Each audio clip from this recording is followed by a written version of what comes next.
Woo. Good afternoon, ladies and gentlemen. Good morning, good evening, wherever you are. Hope it's good. And welcome to the show. This is Car Stereo Talk with me, Dean, and him, Fernando. How are you doing, buddy? Good, man. We don't have audio. Yeah, we do. Just So, kidding. I was going to say, please, it's been a rough day. It's been a rough day. What's up? What's up, everyone? What's going on, guys? I just want to say you suck. Just, Yes. But enjoy. What's wrong with you, man? What's up from Australia? What's up, man? How you been? Long time. Hey. What's up? What's up, y'all? Good morning. Like I said, good morning, good afternoon. Good morning. Middle of Mississippi, on the way to Louisiana. OTW on the way. California. Abraham checking in. What's up, fellas? What's up? What's up from Seattle? Go Hogs. Phoenix checking in. And then we got Delaware. Boring. Hey, it's got to be somewhere. Right now, it's just you. It's just okay. I mean, luckily it's the end of the day. Saturday kind of sucks. Yeah, I get it. It sucks. Never mind. Charles. Vegas checking in. Sorry. There we go. Good evening. Good evening. What's up, Bill? Hello from Houston, Texas. It's the Nando and Dean show. What's up, guys?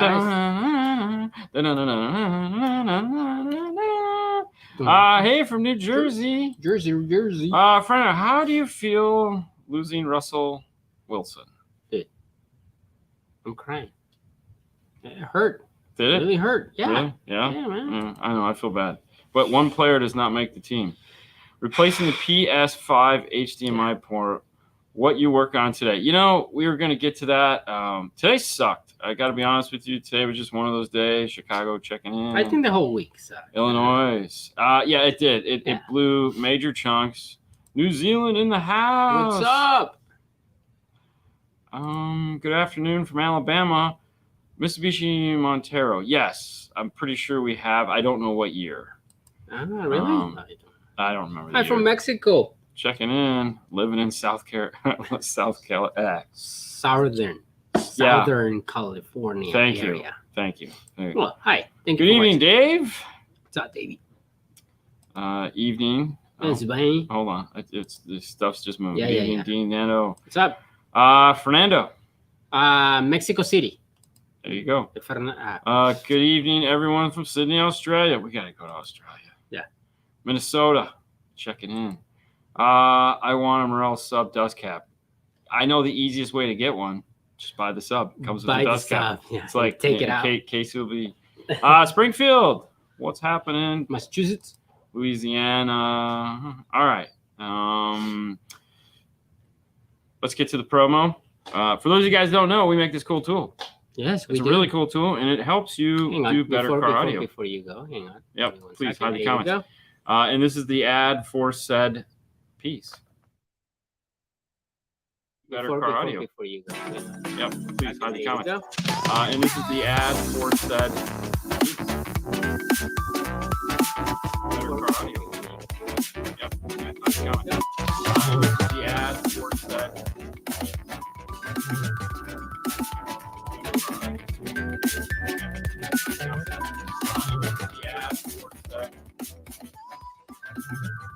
Boom. There you go. All right. That is the IRTA2. And if any of you are interested in picking one of those up, please head over to dnftooldrawer.com. That is dnftooldrawer.com. There you go. Also known as the IRTA2 this website right here. It is $249, and it will make your installs so much better. It's an electrical. Also known as the IRTA2 right here. It is $249. Just allows you to see what the hell is going on over those magical wires that we call electrical. Enough of that. Let's get to some questions. Right. Allows you to see what the hell is going on over those magical wires that we call electrical. Enough of that. Let's get to some questions. Sorry. Quick question. I'm looking for an amp for my tweeters and my 3.5-inch mid-range speakers. Any recommendations? Quick question. simple 4-channel. Looking for an amp for my tweeters and my 3.5-inch mid-range speakers. Any recommendations? See, the problem is this is actually harder for 4-channel because what are you going to use for crossover is going to be my first question. So do you need something that has like? See, the problem is you're going to be using passives. So that's important. Because to have an amplifier that adequately does what you're asking to do, for one, you need an amplifier that's a 10-time multiplier switch on at least 2 of the channels to actively cross the tweeter over where it needs to be.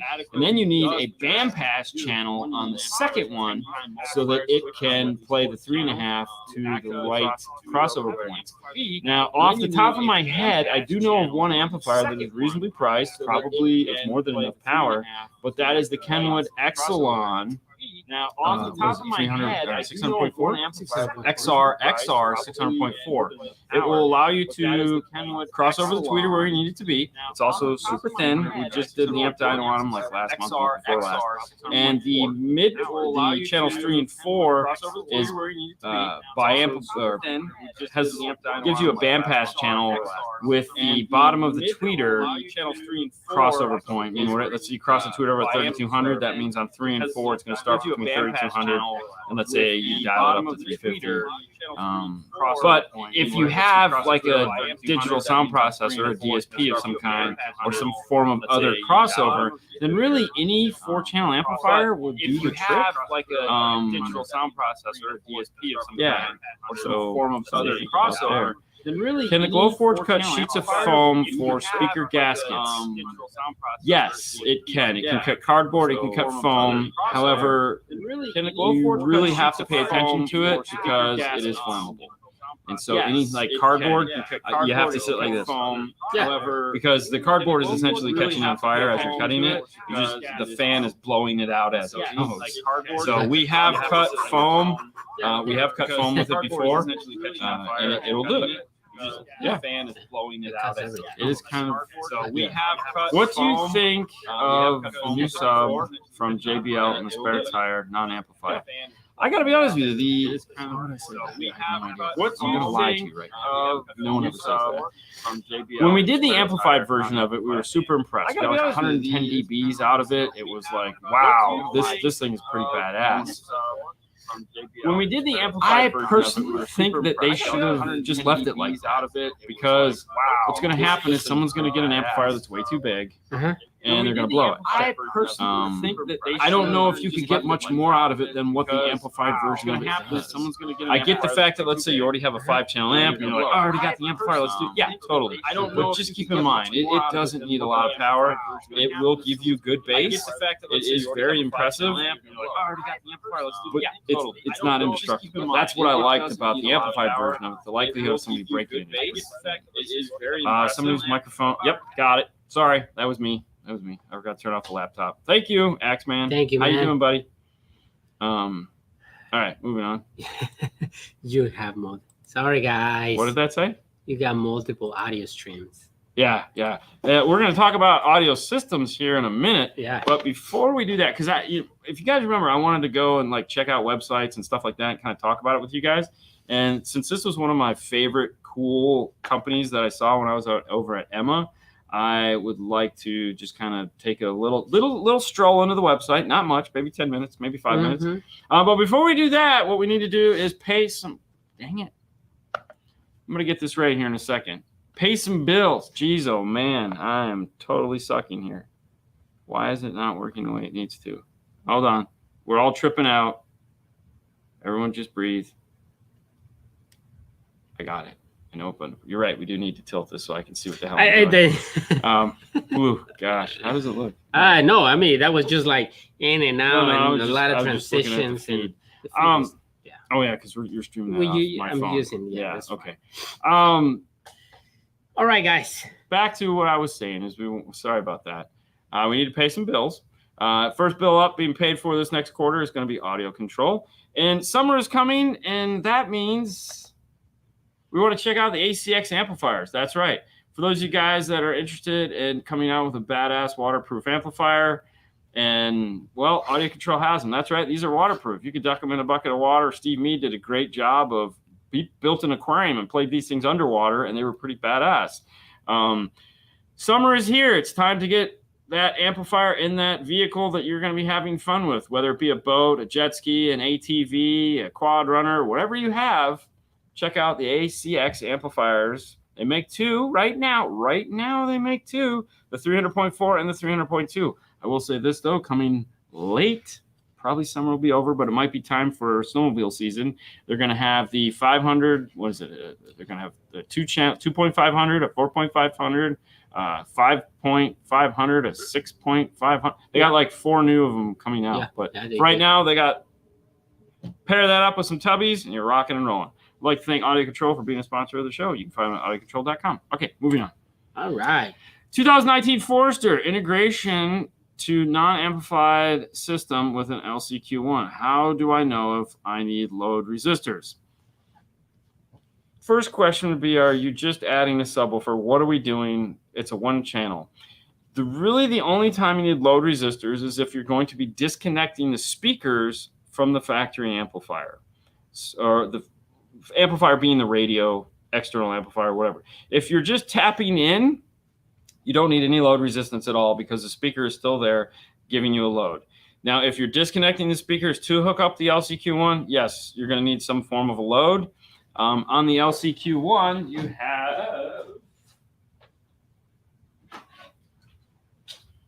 have default, which is 20 or 20 kilo ohms. Yeah. You have 60 and 20. You'd want to put it at 20, which is all the way up. Okay, so that's the little resistor switches here. That's that first bank of load resistors. And if you want to have fun, go ahead and take it apart and look inside. You can actually see the load resistors inside the unit. It's pretty cool. Don't, but you can. All right. I'm planning on hanging a Phoenix Gold TI2 16.6 under the rear deck in my 2008 Pontiac Grand Prix. What thickness ABS should I use? Is it a pretty heavy amplifier? It is a pretty heavy amplifier. We typically, well, all right, so what we'll do is we'll use 1/4 inch, but we use 2 pieces of 1/4 inch. The first 1/4 inch is going to be for the bracket itself, meaning we're going to make the bracket out of 1/4 inch that is going to be screwed into the car. The second piece of 1/4 inch is going to be what the amplifier is going to attach itself to, because we want the heatsink facing up, not down. Because if you face the heatsink down, for one, it's on the rear deck. The sun is going to be beat on top of it. But 2, heat rises. So if you have the heatsink on the bottom of the amplifier, then you're not going to properly cool the amplifier. So we always mount the amplifier with heatsink up. And that second piece, which there again, you could easily just screw into that if you want. But we like to zip tie and do all the wire and whatnot. So then we will screw those 2 1/4 inch pieces together, usually with like an 1/8 inch gap between it to clear all the butts on the zip ties.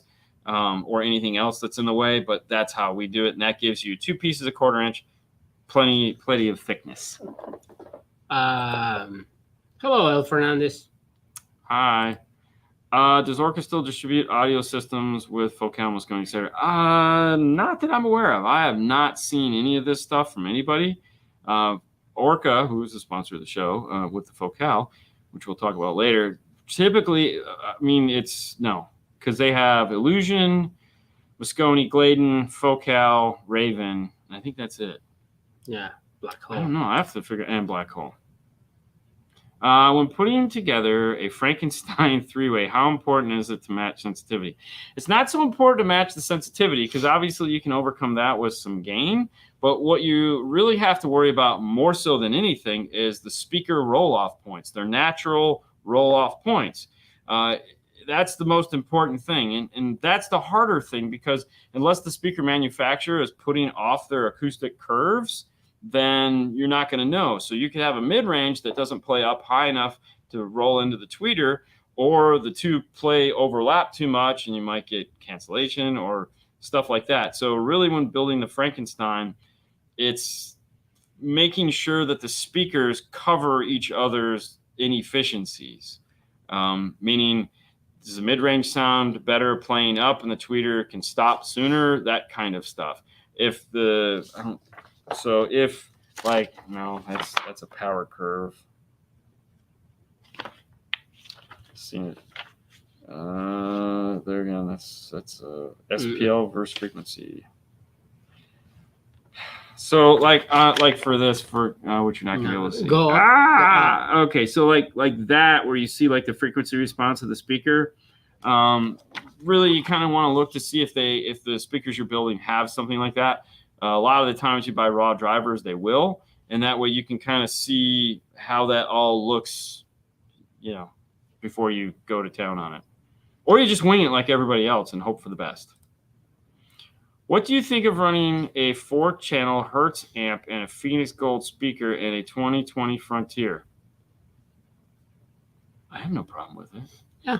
It's a small, the Hertz are little tiny, cool, compact amplifiers, and you don't have a lot of room on a Frontier, so hell yeah.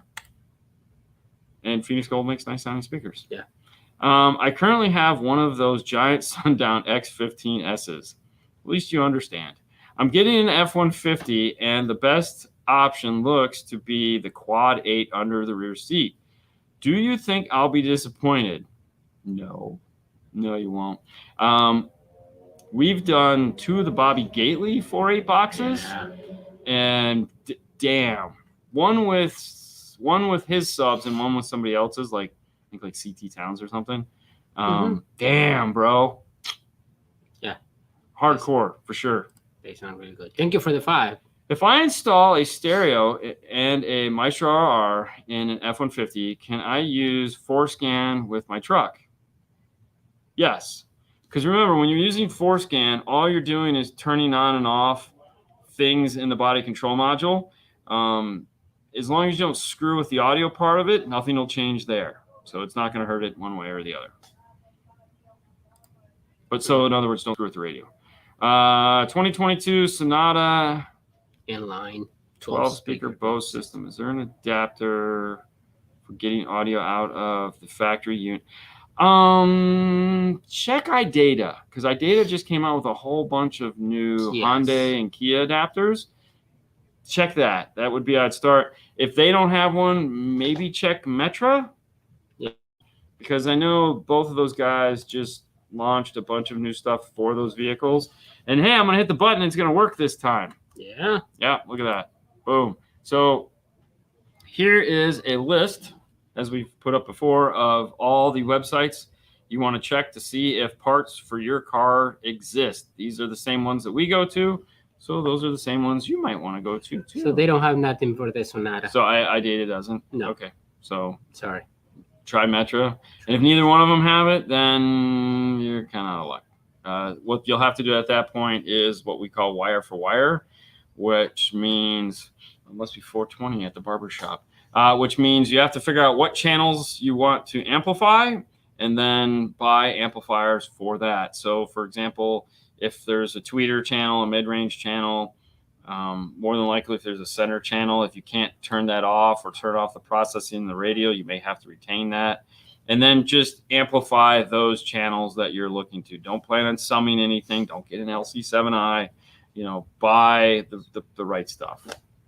Not saying that LC7i won't do the trick, but it's probably not going to be enough channels for what you're trying to do. LC8i might be better if you're trying to, or just buy amplifiers that have good high-level to low-level adapters in them. How do you handle the new Toyota speakers that are riveted in?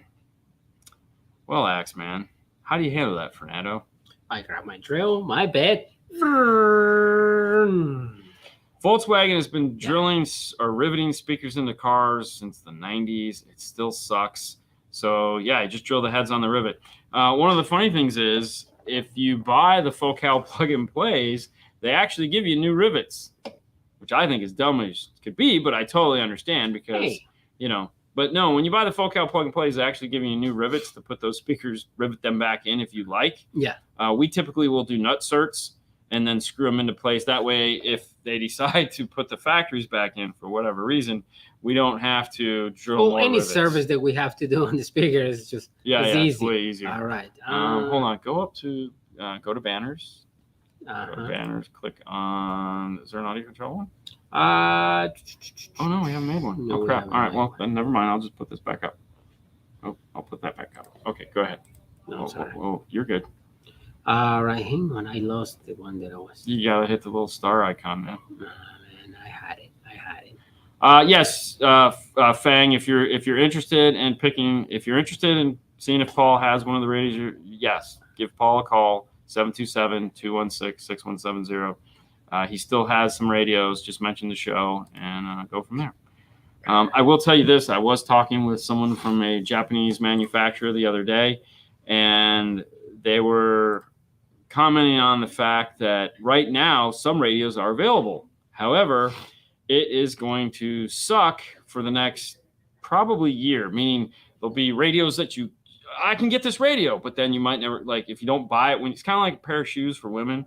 When you see that pair of shoes, you got to buy it now because you'll never find them again. Yeah. Radios are going to be the same way. Yeah. If there's a radio you want, if it's available, buy it, because it might be available now and they might have an inventory of them, but the inventory is going to be gone in like a month or two, and then you probably won't see that radio again for 3 months. Yeah, it happens to me. You know, I want to go buy shoes. Yeah. And they don't have the size. So when they have it, it's like. Yeah, you got to buy it. You got to buy it. Well, all right. That's what you get, elf shoes.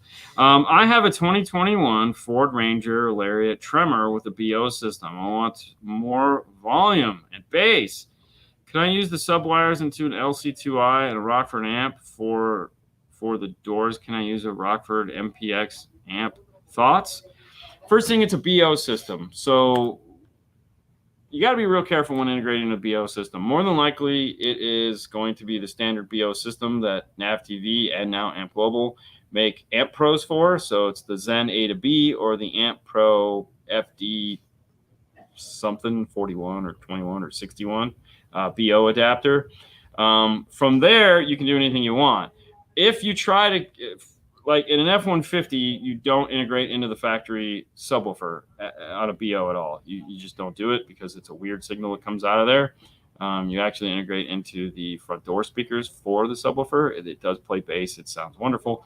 But if you're going to be doing mids and highs, you really need to look into something that's going to bypass that BO system and get it out of there. The easiest way to see if it's compatible with those is go to the BO amplifier. If it has the blue USB connection on it, like a micro USB, you'll know immediately it's a USB. Then it is a standard BO connection, in which case you're going to want to just do away with the amplifier, work around it, because it's just a hassle to integrate into it. But if you decide to integrate into it, you're going to need load resistors. You're going to need something that's going to have load resistors. So LC2i, probably not going to be the piece for that. You'd probably use an LC7i because you're going to be multi-channel.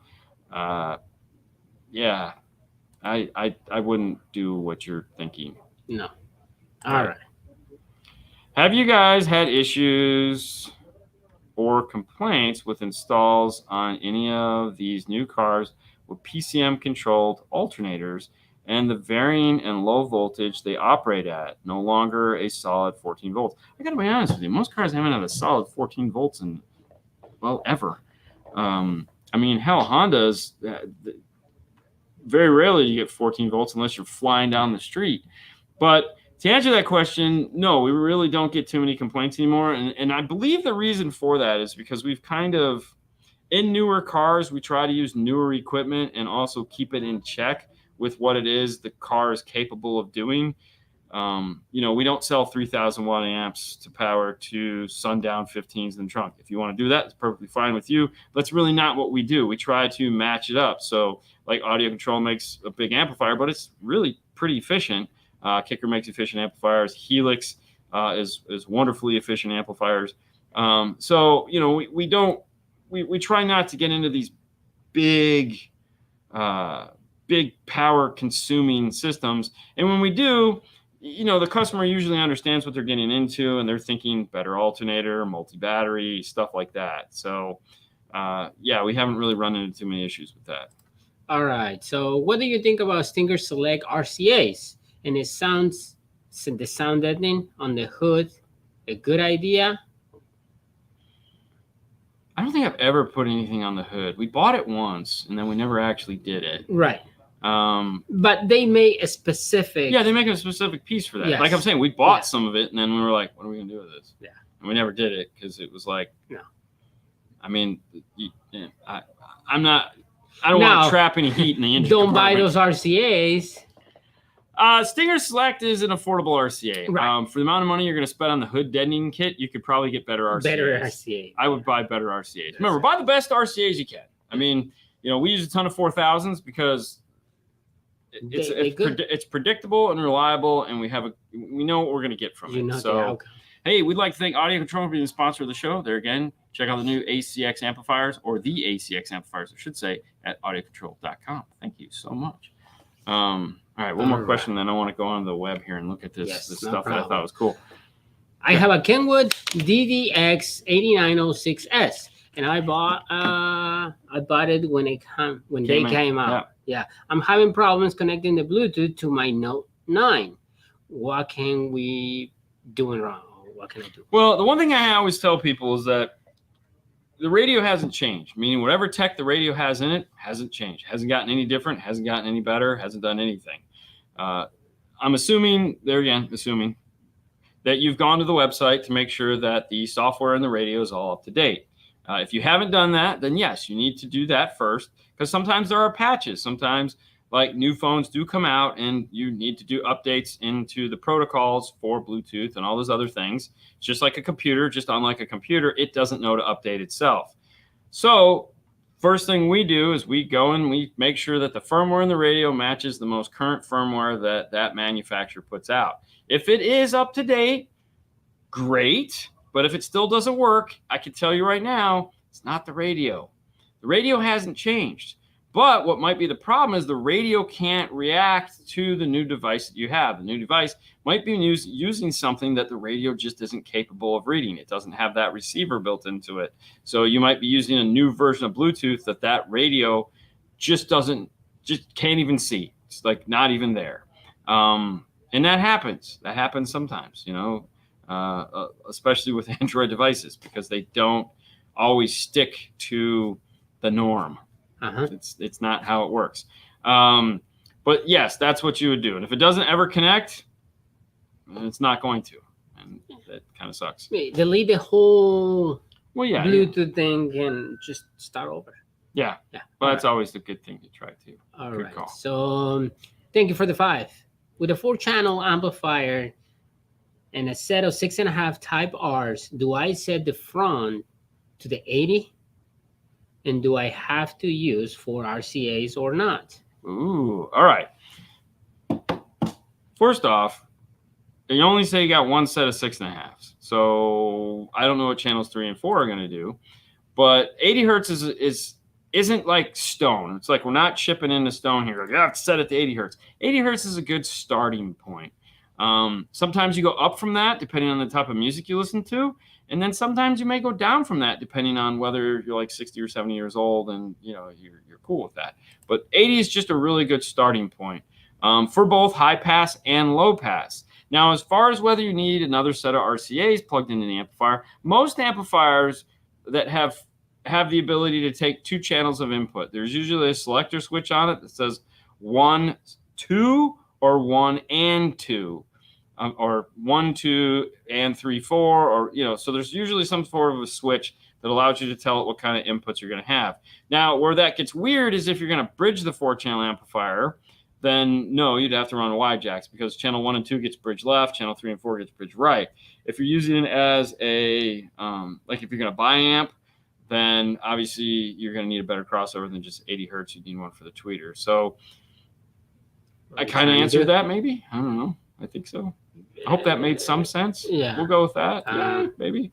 More 4-channel amps. We're going to name this show the 4-channel amp show. If I have a 4-channel amp, can I put 8 speakers into a 2-ohm load? Correct. Technically, you are correct. Technically. Say it. Technically. Exactly. Now, basically, technically. Most amplifiers will do a 2-ohm load, and they give you that rating to say, yeah, we can do 2-ohm.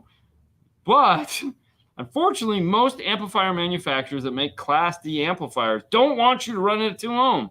They're only giving you that because manufacturers been doing it for years, and I really wish they'd stop, because some Class D amplifiers, and it's hard to tell which ones, suck and sound like total shit. That's right. Wow. In 2-ohm. They're not made to do it, but they still give you that crappy rating. So if it's a cheaper amplifier, I would not do it at all. Just no. If it's a Class A, B amplifier, you're fine. But yeah, there's a fly. It needs to die. It is. It is like Dude. It's high because they were smoking like big trees out. So he doesn't know what to go. He doesn't know what he's doing. He's just like yeah, baby. Yeah. Strolling. All right. So I hope that answers that question for you. All right. One more. That's it. Hi, Dean and Fernando. We'll answer more. I just want to do this thing with that. So, hi, Dean and Fernando. What is the best type of car antenna for high FM or for? By the way, we chose Florida over Tennessee. We are giving ourselves more. Oh yeah, okay. Year. Those are the guys that stopped by. Yes. Cool. Best type of car antenna. Man, really, what it comes down to is like you have. All right. In the FM days, when FM was important, you wanted your antenna to have a 12-inch ground plane above everything else in the vehicle. That's why when you look at like the 90s, some of the early 2000 cars, they have these big 3-foot antennas hanging off the back of them. Harada, I believe, was like the main company. MetroOnline.com is probably going to have all the antennas that you could possibly are still made. And then you had like the small, then as cars move forward, they put little shark fins and stuff like that. Those are all going to be amplified antennas. They have a booster built into them, and they have a 3-foot antenna coiled up inside of it, and then they're on the roof of the car, still the highest point of the vehicle. FM antennas have kind of like nobody listens to FM anymore, which is sad, and I understand. I mean, I do, but my car had a giant. I had to put this little tiny thing, so I get crappy reception now, but I don't care. Basically, what we tell people is if you need an FM antenna, iHeartRadio from your phone. I know it's bad, but or Sirius XM, but because antennas suck. What's up, Fro? All right, real quick. Audio Systems is a car stereo shop in California, but not the audio systems that I want to talk about. Junior is a great guy. Yes, it is. But it's this. So when I was asked, like, what did you see that was cool? This was one of the things that I saw that was super cool was the audio system amplifier. And their website is pretty much the worst ever website. This is a 6-channel that they make that is, see, look at this. Like, wow, they're made in Italy. They're beautiful. They're sexy as hell. I love the dual fan design. Let me go back here. So you had all these pictures and one more back. Rocket. So you have this. F4? I think this is probably the one that I fell in love with while I was there. Yeah. This was the one I fell in love with. It's sexy. They're not really. It's probably about 6-7 inches that width on that amplifier, and of course that's really all the pictures they have. But what they give you the cool power supply section here to kind of show you what the amplifier looks like as far as circuit board goes. I don't know what quality these things are, but if we go to the manual, which you can get your hands on now, if you want to look at these. The website you have to type in is like gt-trading.it because it's Italian. But if you scroll down and get through all this craziness, somewhere in here, they give you the power rating. So power rating on this is 60/4. For the 4x260, the 4x380 is 95/4, and the 4x600 is 145/4 at that 4 ohm rating like we talked about. But for the guy that wants to run it at 2 ohms, you got 95, 145, and 230 respectively. You can bridge it and at 4 ohms. So mono, if you were to mono 2 of the channels, you get 190, 290, and 460. That F4 is a beast. Wow, 145. The F4 600 is a monster. F4? Wow. Yeah. So that's crazy. I would love to get my hands on one of these. You have the opportunity. I didn't realize, I didn't know how cool they were. But they also make a ton of other products. Like this isn't the only line of amplifiers they need. So if you go into for those of you guys that are like into car audio, the parent company is Stag. So STEG, the Stag is right there where it says Stag. So Audio Systems, and then A-Wave was their other brand. Oh, hold on. They can't see it. They can't see it. I'm sorry. My bad. You're here. So Stag is the parent company here, and then they have Audio Systems, and then A-Wave. But I encourage you guys, and there again, they're listed up here at the top. But I encourage you guys to head over to gttrading.it, which is Italy, and check this stuff out. Dig deep, as I like to do on the weekends, and have some fun, and possibly learn about some product that we just don't have here in the United States. So that's it. That's all I want to do. Cool stuff. I'll get back to it. I know a lot of you guys like Stag, and this is just fun stuff. So all right, moving on. Hold on, get to Axeman right there. Okay, let me get that. Another 4-channel. We read that one. Yeah, we read that one. Yeah, yes, we got that one. So sorry. No, right below it. Right below it. Right this there. one. Yeah. Axeman says best Morel speaker to go with audio control D1300 and a 2021 RAV4. Thank you, Jesus. Hold on. You see this for a second? Let's do this. All right, best speaker, whether it be Morel or anything else. Hey, and we'd like to thank Morel for sponsoring the show. If you're interested, check out the new Morel Maximo 165 Mark II HEs. That's right. They are an affordable alternative to, it's priced right to get you into an awesome set of Morels. A formula known as the Maximus, one of our most favorite speakers ever. Yeah. Now that. All right, so back to Axeman's question here. If we go and look at Morel's webpage, you see you have a whole bunch of Tempo Ultra, Maximus, Maximo. When you're talking about the power of a 1300, I would look at either the Tempo or go up into the Performance series. The reference series, and look at your Virtus, yes, which is going to be the first one here. With that kind of power, okay, just click on the Virtus there. Virtus Nanos? Just regular. No, the regular Virtus, not the Nanos. Go all the way to the bottom. Yeah, no, one more. That's the Nano. You went too far. Jesus. There's 2 types. Yep, right there. Click. Yep, got it. So one of the nice things about the Virtus line, all right, every manufacturer, we'll go back to that. Every manufacturer has good, better, best, or in the European speakers, they have made by us, designed by us. Unlike America, where everything is designed by us, made by someone else. In the European world, Morel makes in-house from the Virtus up. So if you could swing the price for the Virtus, that'd be a good place to start. They're all great speakers, but yeah, I kind of like those. Yeah, very nice.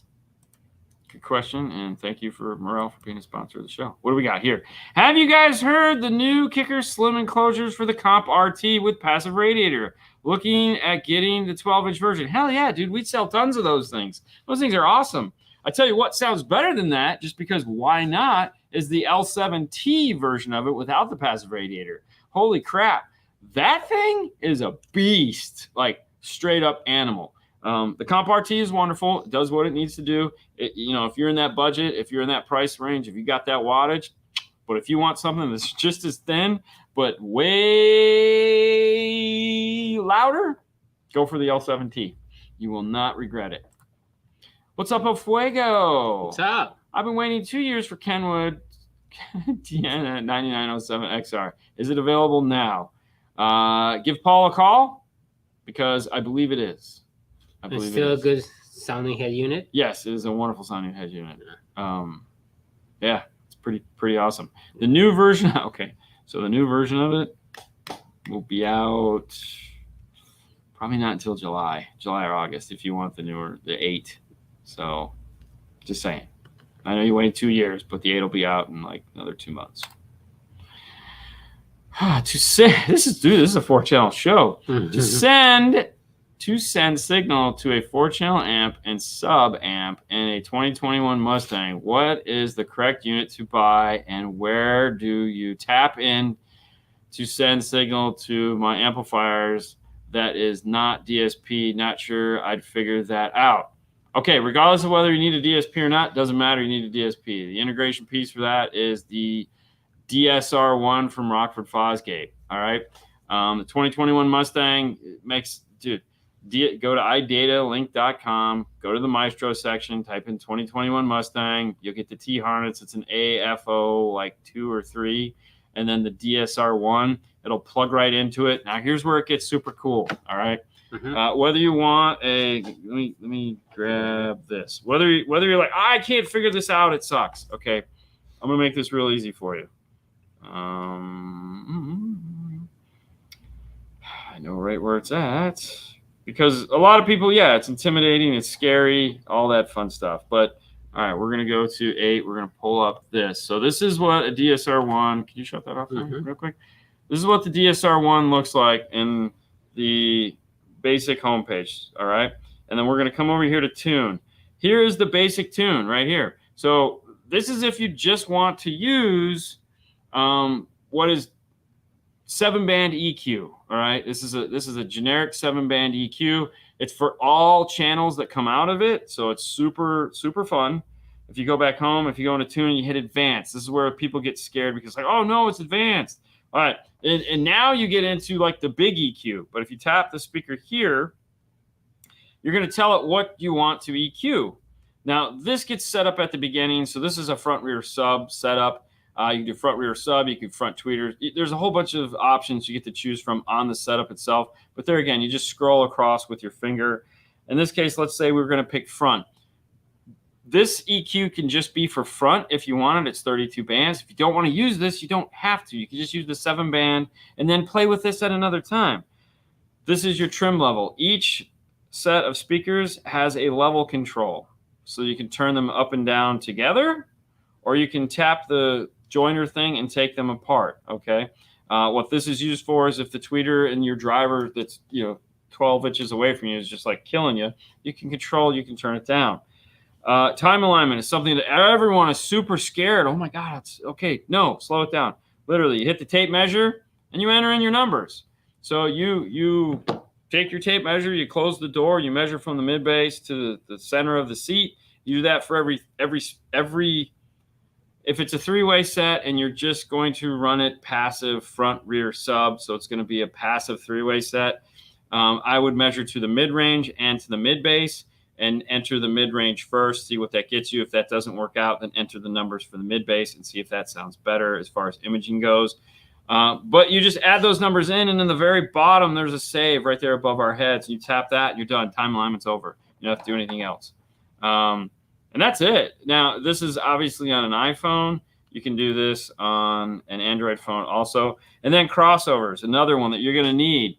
And the crossovers on this are way better than the crossovers that are on your amplifier. First off, you pick what you're going to run. So we'll use a subwoofer as our example here. We have 6, 12, 18, 24, 48, all those fun things. So, and then the nice thing is you're like, okay, 80 hertz. It's 80 hertz. It's not going to be anything other than 80 hertz. If you're like, you know what, I want it to be 74 hertz. All right, now it's 74 hertz.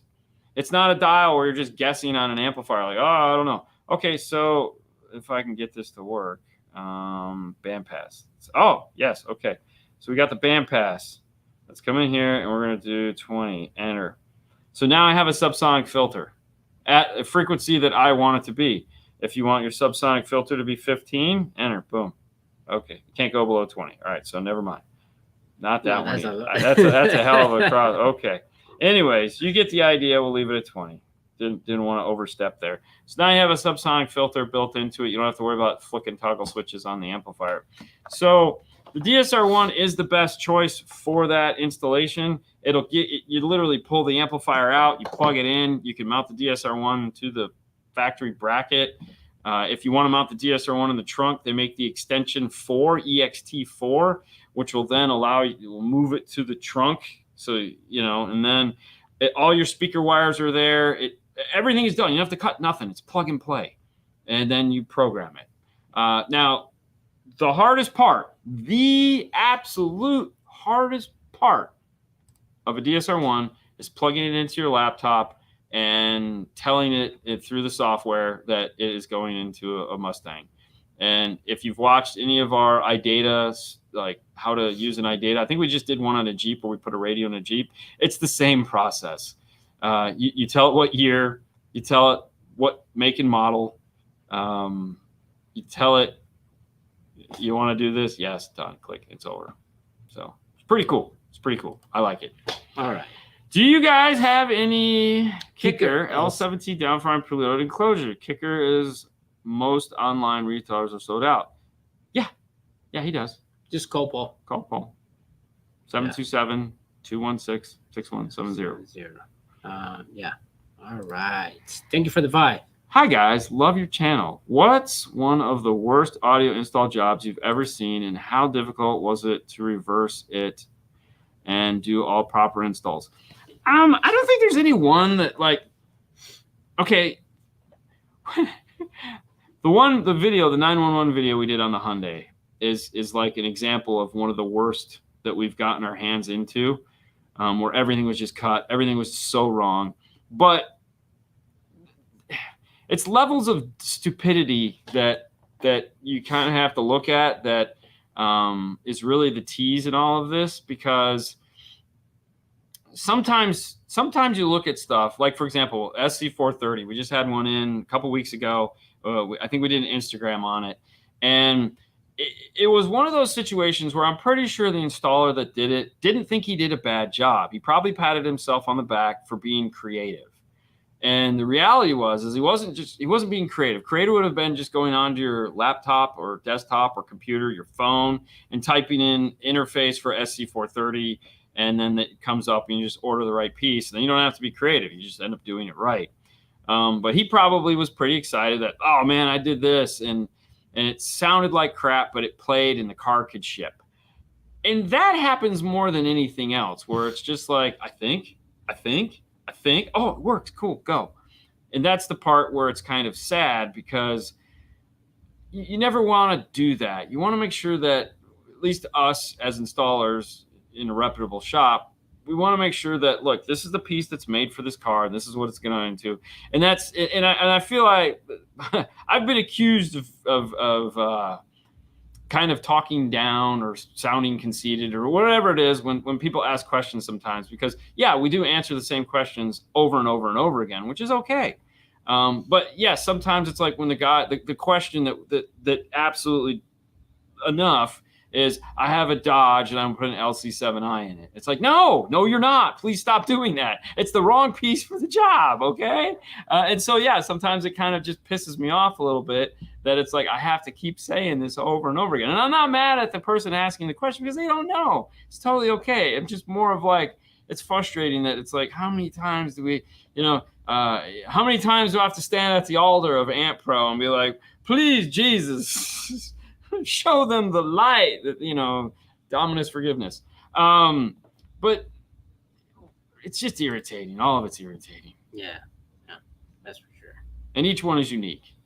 It's like archaeology. Do you think they'll make an amp replacement module for the new 12-inch U-Connect? Yes, they will. They're already working on it. Jeff was on. So it's the same software as the previous. Mm-hmm. It's just a new harness. So right now the module works, but you have to cut the harness off, and they will send you if you're in a hurry, they'll send you all right, this is what you're going to have to cut and solder in. But they're moving it along as fast as they can to get that new harness for the current 12-inch. So it's coming, but if you're in a hurry, you can solder in the old one and it will work fine. Yeah. But Jeff told us all about it last week's show. L7T or the new Hertz Milli shallow sub? I can't answer that because no one has heard that subwoofer yet. Mm-hmm. So I don't know. I mean, I got to be honest with you. The L7, there again with that, got to be honest with you, crap, like I'm going to lie. The L7T is a tough bitch to beat. I'm going to tell you that right now. That subwoofer in a shallow enclosure is like a monster. So, yes, you can shut it off. Thank you. We'd like to thank Morel. You can find them at morelhifi.com.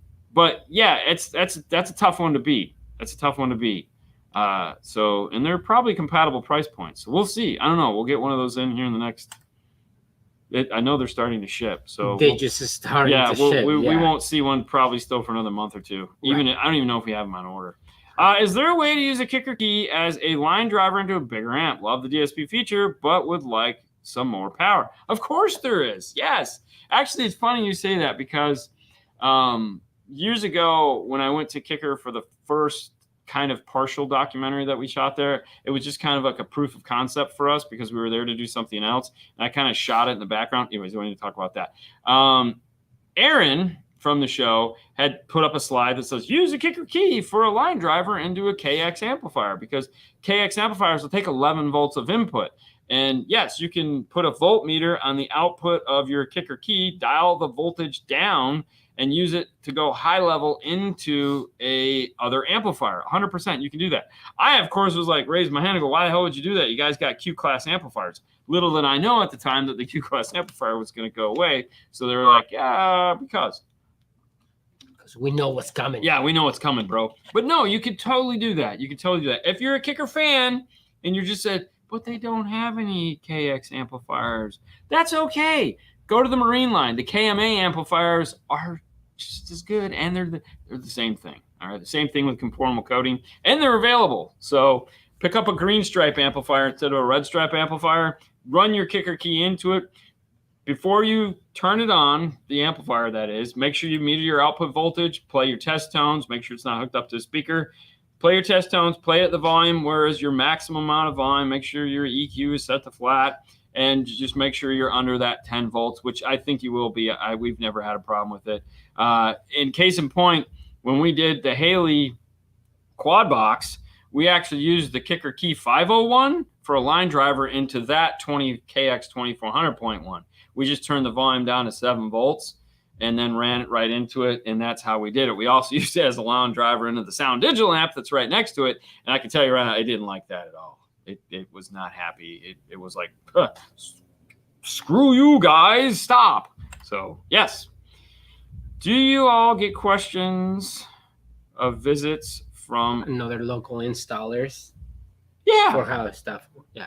Yeah. All the time. I mean, why not? I mean, and I ask other installers stuff too. I mean, yeah, I have to. It's man, you can't be expected to know everything. It's a circle. I mean, the reality is if when you look at the concept for this portion, this aspect of the channel where we do this Q&A, this all started from me talking to the local installers here because I've been doing this 32 years here in this area. So like, Euro. Know a lot of the guys here that do this. Not so much some of the new ones that I'll be doing for a short period of time, but you know, it was a group of guys that, you know, we did this, and you know, we would call upon each other and talk about each other behind our backs. But you know, I was always, of course, why not? That guy sucks.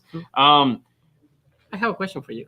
Yeah, I mean, honestly, that's how I met Fernando. Was he came in asking how to do steering wheel controls, and then that migrated into everything else, and it was like. And I don't mind. There again, back to the 911 thing. No. For the love of God, please do the right. Do the customer right. That way he keeps buying car audio. It's when you screw the customer over that they don't want to buy car audio from anybody. No. You know, because they had a bad experience. So if I can tell somebody how to do something right, and they can keep that customer thinking that car audio is cool, one day that customer might come to me, but either way, that customer is still buying car audio. And in the grand scheme of things, it's the circle of life. People have to buy car audio for us to have a job. That's it. Yeah. All right, so I got this one. You said that so badly. No, I mean, I have a set of NOS Focal Universal ISS 165 components. I'm guessing it's those. Could you put the Focal ticker up? Of course. Real quick? Because that way we can just pay that bill real quick because we're approaching the last couple minutes. Hey, we're going to answer this question, but before we do that, make sure to check out check out focal-america.com/auditors, or if you want, you can check out the Universal Fit. Focal Universal Fit is one of my favorites. I love the Universal Fit. They make a 6x9 component. They make a 5x7 component. They make these 6.5 components. They're awesome speakers at great prices, and they have the Access tweeter, which is like super like, yeah, baby. It's that aluminum tweeter, that metal. It's not aluminum. That metal tweeter you guys all love comes in this set. So these are value. Like these are value for sure. Yeah. Anyways, back to this and the question. The crossover pack have gone green. The crossover packs have gone green. If I go active, what's a good set of crossover points, or can I use, let's say, an old MB Court crossover? All right, this is an easy question, believe it or not, because it's a Focal. Focal is adamant about their crossover points. They don't screw around. They don't mix words. They just straight up tell you, our tweeters get crossed over at 5,000 hertz. That's 5K for anyone else. So yes, no, do not use your MB Court tweeters because it will crossover point will be way too low, way too low. These guys want to be crossed over nice and high. So cross your tweeters over at 5,000 hertz. You can put a bandpass on the mid-range, but you don't even have to worry about it because that particular speaker, the mid-range, has a natural roll-off point that is designed to blend with the tweeter. So really all you need is the 80 hertz low pass for that 6.5, and you'll be fine. But yeah, that tweeter needs to be crossed over high. 3.2 microfarad, 2.2 microfarad, something like that is what it's going to want to see if you don't have the active. All right. Yeah? Yeah.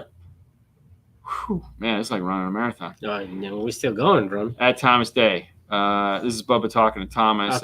Okay. So Yeah, no, that's okay. All right. I got the other one. All right. Thanks for the 20, man. If you could build a sweet budget three-way with a D6-1200, that's a lot of power. There's no budget three-way with that much power. Would you use your favorite mid-range with your favorite tweeter, or would you just get a Morel three-way instead? Would you still use passive crossover or use amp actively? Oh my God, you like hit every talking point. The D6-1200 is a shit ton of power. It is 120 watts by 6 or 110 watts by 6. It's a ton of power, all right? Using it to power a three-way set, when you say budget, there isn't a budget set out there that's going to handle this amplifier. It doesn't exist, okay? We've used this amplifier to power some monster speakers. We're talking K2s, we're talking Elates, stuff like that. If I was trying to build something budget with that amplifier, what I would do is I would think about using channels 1 and 2 to power the mid-range and tweeter, and using 3 and 4 to just power the front mid-bass, and then 5 and 6 to either power rear speakers or a subwoofer. You need some monster speakers to eat this power, man. That amplifier is a beast, all right?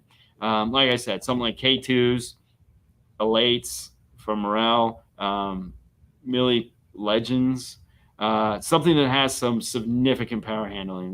Because it's just not. I mean, you could do like a D4800 and the Maximo three-way set and be just as happy, because your speakers won't blow apart because it's 120 for just all three speakers. I don't know if I have a good answer for that other than you got to get some real serious speakers to use that amplifier. Have you guys done anything with audio dynamics or opinion on them? I bought that DSP of theirs and I haven't done anything with it, but I have put a customer's DSP in. They use the same software that a lot of manufacturers do. We call it the Chinese DSP software. It's good software. It's pretty sweet. It's simple to use. A lot of manufacturers use that same DSP software. Other than that, I really haven't personally dug deep into it. I know a couple of my friends have, and they've said it works great. It's what it is. It works good, does what it's supposed to, sounds good. Things pretty good. El Fernandez, what's up, man? You have a good weekend also. Yeah. Someone on here asked cloth or silk. Right here. I'm sorry, cloth or metal. And for tweeters, aluminum or silk. All right, so first off, don't ever call them aluminum or silk because the engineers will lose their minds because most of the time they don't use silk, they use cloth. So to be safe, always refer them as silk. And then aluminum, you want to refer to as a hard dome or metal. The reason why I say hard dome is because you can actually use cloth that's been treated to make a hard dome. Now, if you're just asking specifically aluminum or silk, as in like you have a silk set of tweeters and an aluminum set of tweeters, I'm going to choose silk, but I prefer cloth of some kind. But metal, most tweeters aren't metal or aren't aluminum. They could be beryllium, they could be titanium, they could be like the K2s uses a carbon that they carbon mesh that they epoxy the shit out of, and makes it one of the hardest things ever. So it's a hard or soft. I'm not a hard tweeter guy. He kind of likes those, but I'm winning him over to the soft dome, just because we've got some really nice ones. Yeah, I know, but it's still. I know. Thank you for the find, man.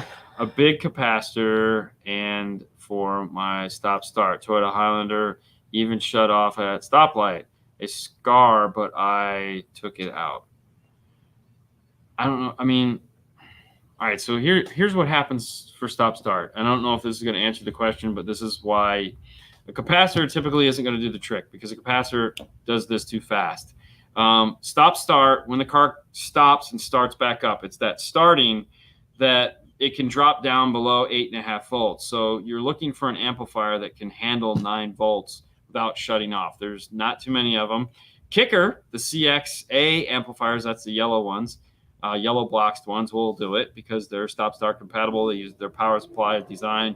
Helix will do it with their amplifiers because they're designed that way. But what you run into is you get an amplifier that has a minimum operating voltage of, let's say, 10 volts. Stop-start is going to eat those things alive. It's not going to work. You can put a battery back there in the hopes that will work. But, I mean, if you got a cap to work, cool. But otherwise, no. And the other thing, too, is that sometimes your remote turn-on will go down to 7 or 8 volts because that's usually a volt under that. And that will also cause the amplifier to shut off.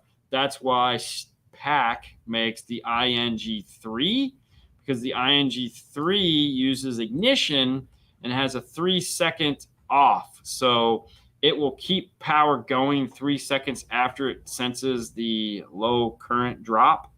The only problem with that is that it really doesn't necessarily work all that well as a remote turn on. You can, but it's mainly a power source. But that will also prevent that from happening in the remote turn on section. That's it for the show, guys. Holy crap, can you believe it? Let's see, Fernando's got this pulled up. At the beginning of the show, we talked about the IRTA. So you guys are buying them, and we're appreciating it. You guys need to keep buying them, though, because, hey, man, this tool answers a lot of your questions. It's an electrical RTA. You pair it up with your favorite iPad that has a lightning connector on it, and you can see what's magically coming over those wires. If you want to see what I'm talking about, Fernando's scrolling through the videos here that you can choose from to kind of get an idea. A lot of these are the simple ones that you guys ask those questions from all the time. So make sure to check out the videos, and of course, head over and buy yourself the IRTA. Summer is coming. You want to have the cool tools to get you through the summer. You have to. I don't know. That made no sense, but hey, it looked cool. Also, look at him on point. There again, summer is coming. You want to get your cool t-shirt so you can have fun. That's right. You can find that at dnfswag.com. And, of course, you can find the IRTA at dnfttooldrawer.com. dnfttooldrawer.com. Hey, man, thank you guys so much for spending your Saturday with us as always. We love answering your questions. Hey, Mom. Hi, Mom. It's a lot of fun. Today was a stressful day. It's taxed out. Week. It has been a stressful week. And this show, like you guys, it kind of relaxes me a little bit. It makes me know that there are people out there that appreciate what we do. They appreciate car audio. Car audio is life. Car audio is life. Car audio is life. You guys know what that's from. Car audio is death. But it is also life. Make sure to head over to that cool website we talked about, gttraining.it. That's right. And check out the audio system lines along with Stag and the other one. It's just cool, man. I like looking at stuff that we don't get to play with here. It's a lot of fun. It's Saturday night. Game 7. Of the Stanley Cup first round finals. They're playing against some Canadian team it's tied up, guys. It's 3-3. I won't 25. Be watching it because I don't care, but the girls, when they get home, I'm sure will be making my life miserable, yelling at the TV and calling all kinds of fun. It was funny. They got home, and when we were doing the Hi-Fi show, they were yelling out in the living room. And Hi-Fi was like, is that somebody yelling? I'm like, they're watching the hockey game. Yeah. Because they lose their shit. I do all the time. I watch soccer, anything. All right, Monday, we're back. We'll have some questions. Hopefully, I'm going to try to have a fundamentals. We'll see how it goes. I have some stuff I need to do this weekend, but if I can squeeze it in, I got a great fundamentals. We got a couple of them that I need to do now. Enjoyed your long weekend. Boring life? Yeah, the boring life is coming. stay tuned. That's one of the things I have on the schedule tomorrow. So if I can get one done, because we got them, that's the plan. Thank you, guys. You guys have a wonderful weekend. Remember, Uber, Lyft, they're not cheap, but they're safe most of the time. They'll get you home alive. Bye. See ya. Bye.